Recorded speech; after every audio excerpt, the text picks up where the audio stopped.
Hey, how's it going, guys? Welcome back to Lock Grooves. It's election night, November 8th.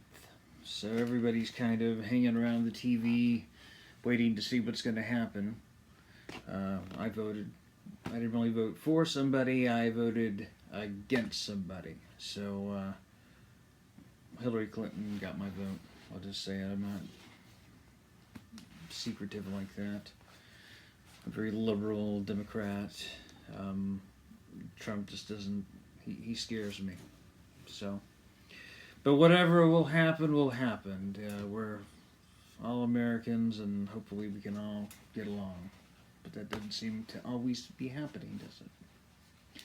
But hey, what draws us closer, or is a more common bond for the vinyl community than records? So let's not talk about the election. Let's talk about records. Okay, so the first one, I've got two. Actually, what I'm doing tonight is I'm going to be doing some needle drops. It seemed to go good last time. You guys kind of like that. So we're going to talk about an album and play about 30 seconds of it and see what you think. Now for this one, Chris Cole found this particular gem at not this one, but he found this at a record show. And he posted a picture on Facebook, and there was about maybe 9 albums, and everybody kept going to this. What is that, man? I mean, that's intriguing. Let's talk about that. What is it? So, come to find out that it's really cool. I mean, it's a community college put this out.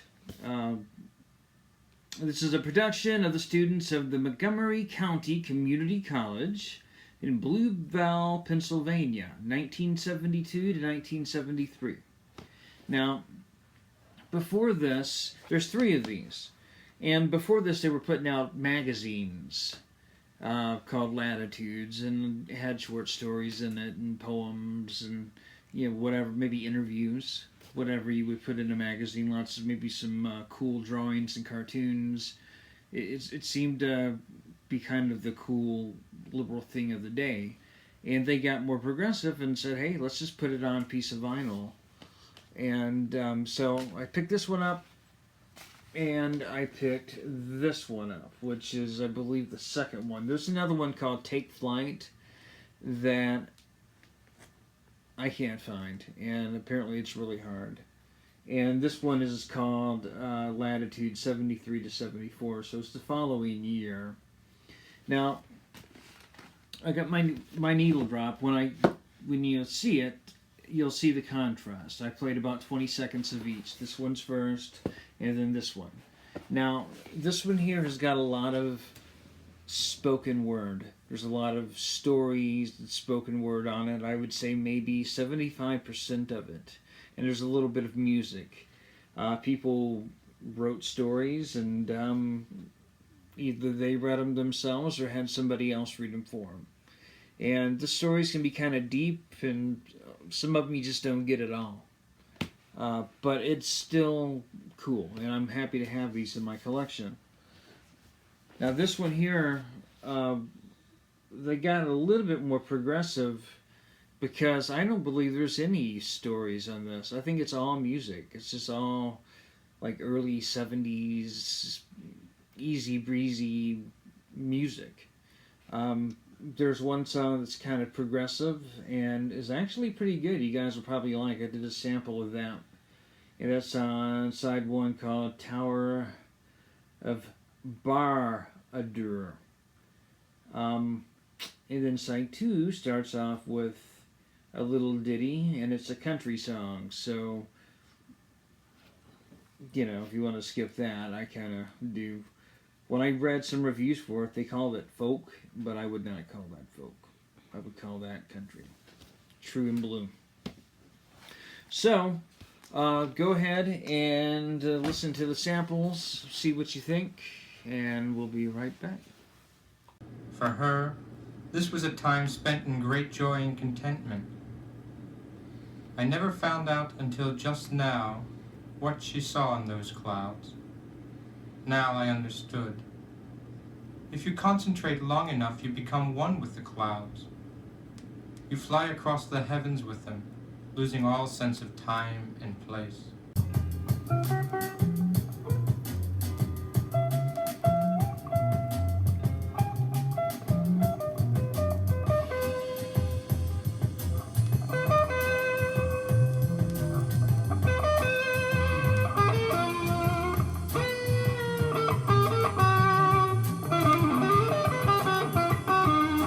Okay, so you got at least you guys got a little taste of each one, and yeah, I mean it's worth having in your collection. So the next one that I got is, you know, I'm really bad about buying albums because of their covers, and this cover was just kick-ass. And basically, this is the soundtrack to a movie that no longer exists. I guess it was an avant-garde movie, kind of independent. It was about salvation and destruction, or creation and destruction, good and evil, that type of thing. And all the prints have been destroyed. By whom? I don't know, but they can't find them. So the only thing that came out of this was the soundtrack.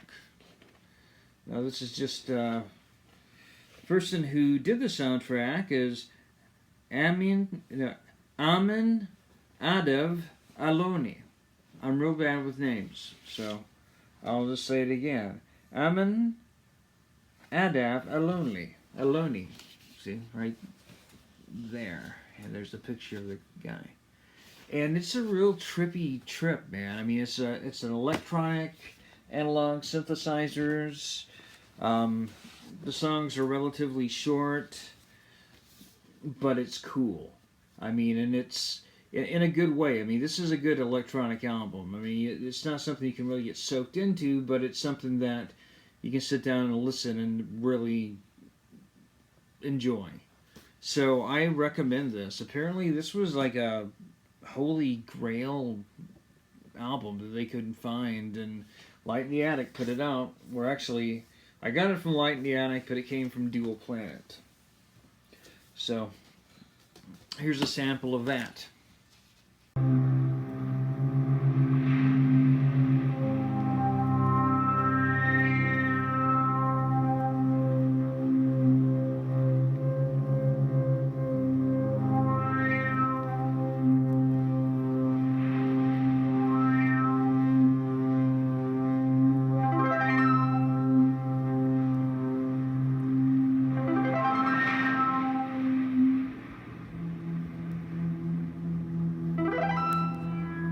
Okay, so I hope you like the electronics on that. I picked that particular piece because it was very hypnotic. Now, the next album is by a band called Meridian Arc, and the album is called Aphantasia. And this guy, Meridian Arc, what is his name? Let's see it. His name is Andrew Crawshaw, and he was a drummer in a couple of different bands.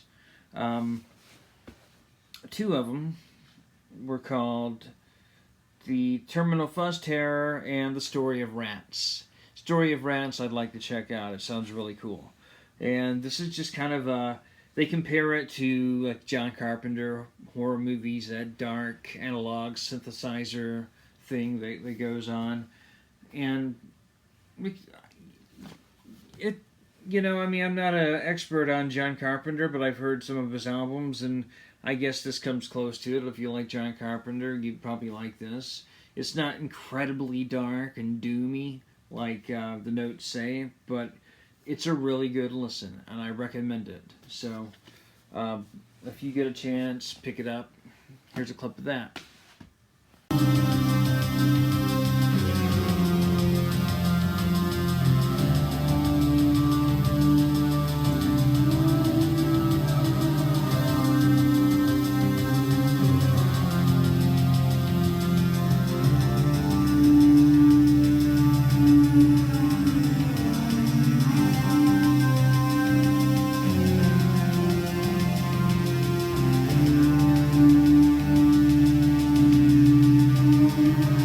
Okay, so hopefully that was maybe in your vein of music. Now, for some reason, this week I was in just a weird mood and wanted to listen to some albums that I hadn't listened to in a while. So I picked up Kitaro, and it's towards the west, and I could not make it through it. By the time that maybe he's gotten better, I don't know. I have 3 of his albums, and I guess I'd never really paid attention to it. It was always kind of background music. But this is like the perfect template for new age music in the 80s. There's nothing interesting on it. It's just, like I said, I made it through like one side, and that was it. I couldn't. I'm not knocking him. I love Kitaro. When he was in the Far East Family Band, his earlier albums are great, but sometimes, you pick up an album that you have and it's just not what you thought it might be. So I wanted to redeem myself, or redeem Kitaro, and I picked up Oasis, which I had in my collection. I probably picked up at the same time. And this is much better. This is before the so-called New Age template came out, and maybe they weren't calling it New Age at the time. This came out in 1979. It was just people doing their things. And there's so many ideas on this album. I know it has different covers. There's a much cooler cover than this, but I don't have it. And then there's Kitaro kind of doing his thing. He's Buddhist, of course, from Japan. And I would say this is good. I mean, this is everything that you would kind of want. It's like the pre-New Age. It's got a lot of electronics in it, bells, wind chimes, just all types of stuff going on. The synthesizer, but he does it in such a way where it's pleasant. You travel from one part to the next, and it's not like the other album where I think he might have run out of ideas. I don't know, in my opinion. But I did play some of that for you, so here we go.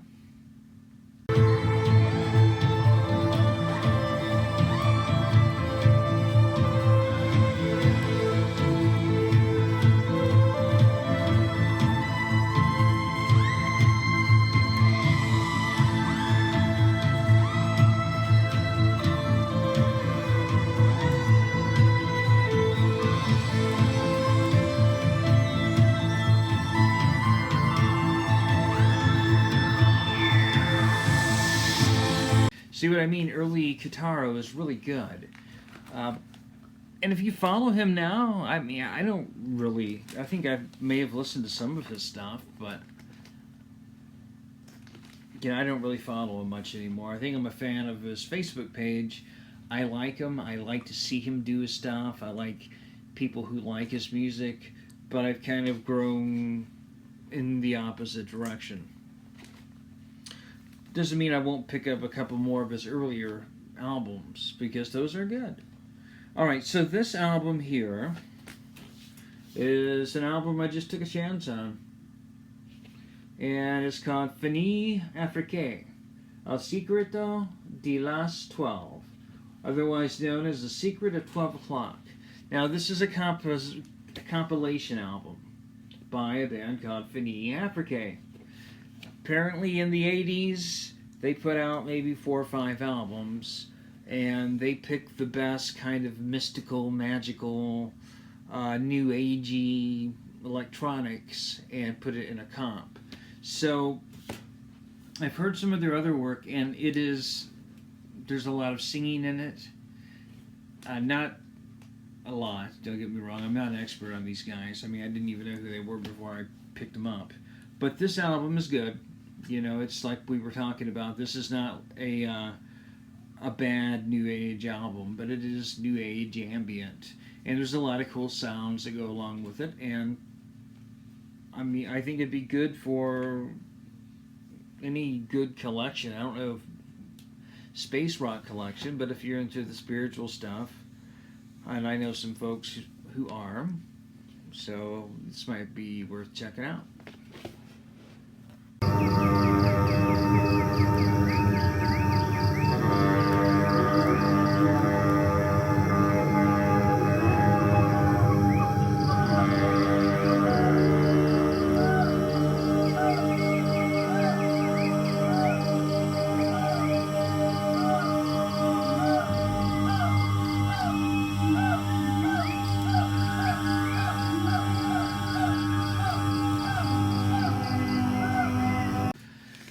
So that was kind of one of the weirder parts of the album, like animals crying or something.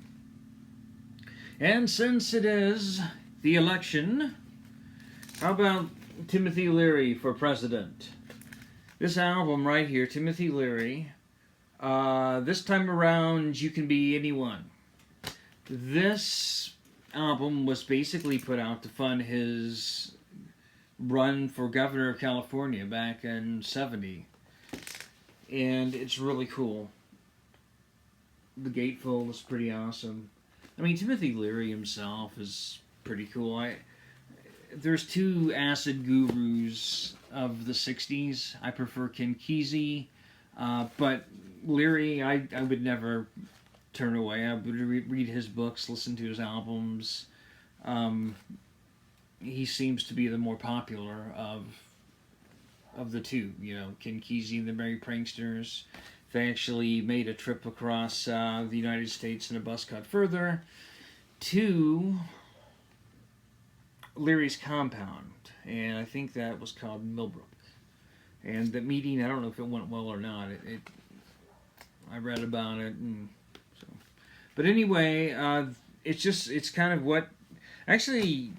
When I picked this up, I didn't know what it was, you know, if it was him talking or what it really was, but it's a lot of acid rock, rock and roll of the times being played behind him talking about what the stuff that he would talk about. Basically, tune out, tune in, whatever. It's very heavy drug related and philosophical. And I guess it holds a campaign message inside. If you listen to it, you really get a feeling for who the guy is. But I vote for him. So, electoral night, I would still say Timothy Leary for president. See what you think.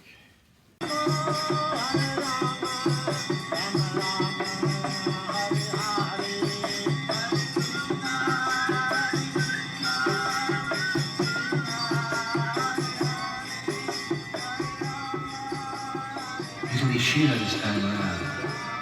Sitting on your tiger skin, naked, waiting for your shotgun this time around. You can be Shiva. Om Shivaya this time around. Does he get your vote? I was too young. This one here, Steve Hillage.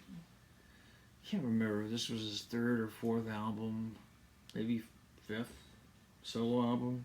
I mean, he was in Gong for a while, and then he left and he had solo albums.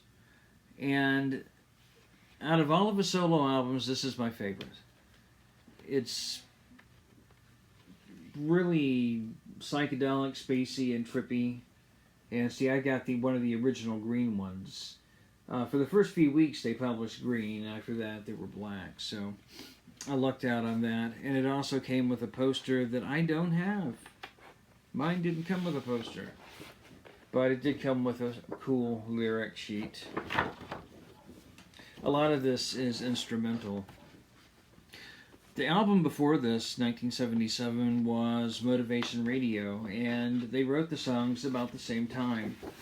And it was going to be called, Motivation Radio was going to be called The Red Album, and this was going to be called The Green Album.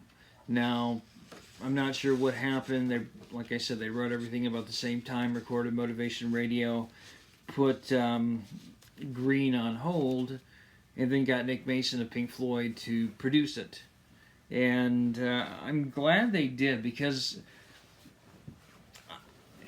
I'm sure people will argue with me, or maybe I really need to go back and listen to it. I listened to it again today, and Motivation Radio seems like it's his weakest of his classics, up into from Fish Rising to Radio Dome Music. There's that run there.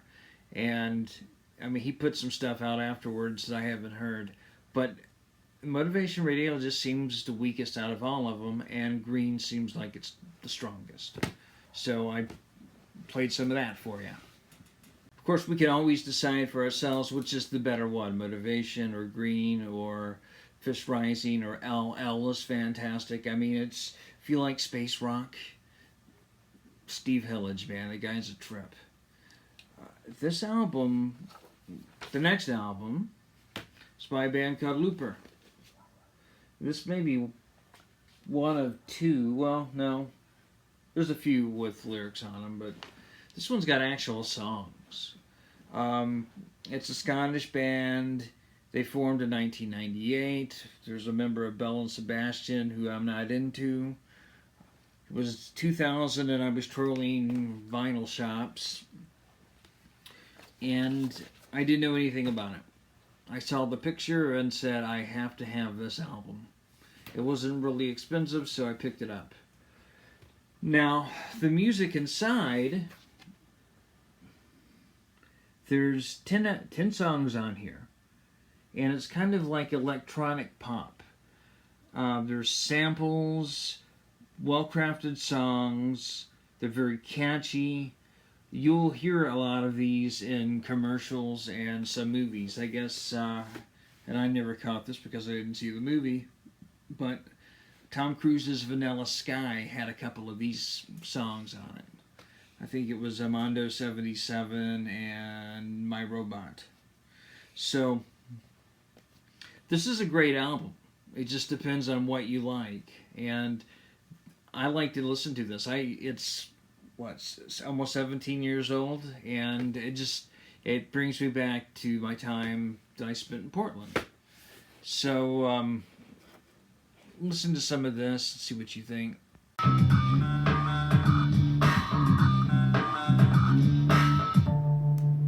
Juniko sent his electronic mail from Japan in September. She said that the moon was getting bigger there. The typhoons had passed, and now it was time for moon watching in Japan.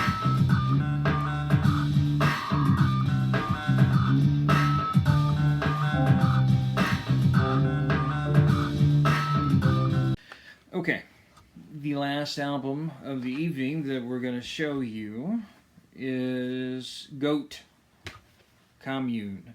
And I know they have a new one out called Requiem, and I've heard some of it, and I like it. It's more mellower than this one. This is upbeat, acid rock. Seems like they've thrown everything but the kitchen sink in here. But the songs are really good. This is a very trippy, acidy, just wild album.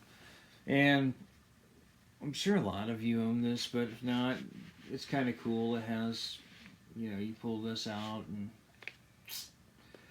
you get something else. Oh, what's hiding in there?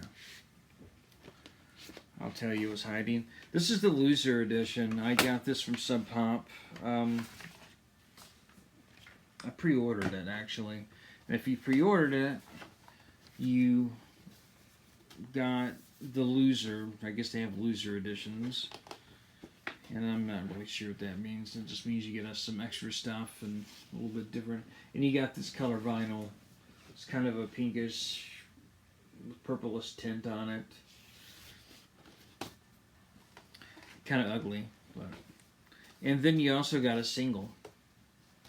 And the single is Dig My Grave. And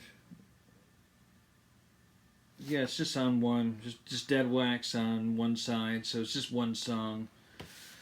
And that is the song that I chose. So, the song that you're going to listen to is not off Commune, it's the single, Dig My Grave. So, you It was just an extra album they had. And let me see, did it anything else come with this? Anything else kind of cool? Cool Sub Pop sticker, download code.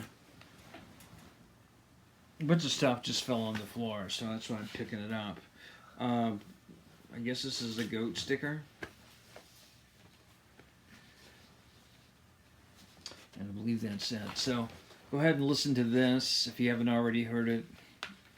And this has been my listening week.